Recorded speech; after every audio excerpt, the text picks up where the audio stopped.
ஒரு சின்ன தகவல் தான். அது என்ன அப்படின்னு பார்த்தோன்னா, சோல்மேட் அதை பற்றி ஒரு வீடியோ போட்டிருக்கேன். 5 நிமிஷத்துக்கு மேலே பேசியிருக்கேன். அதுக்கு முன்னாடி சிலர் பேசினதை நான் கேட்டிருக்கேன். ரொம்ப ஆச்சரியமாக இருக்கும்.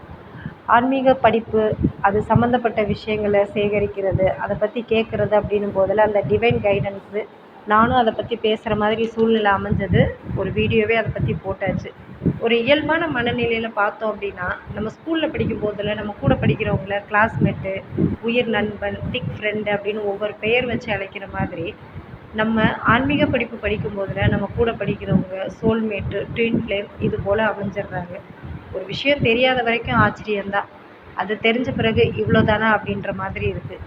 பிரபஞ்ச ரகசியங்களும் இது போல தான்.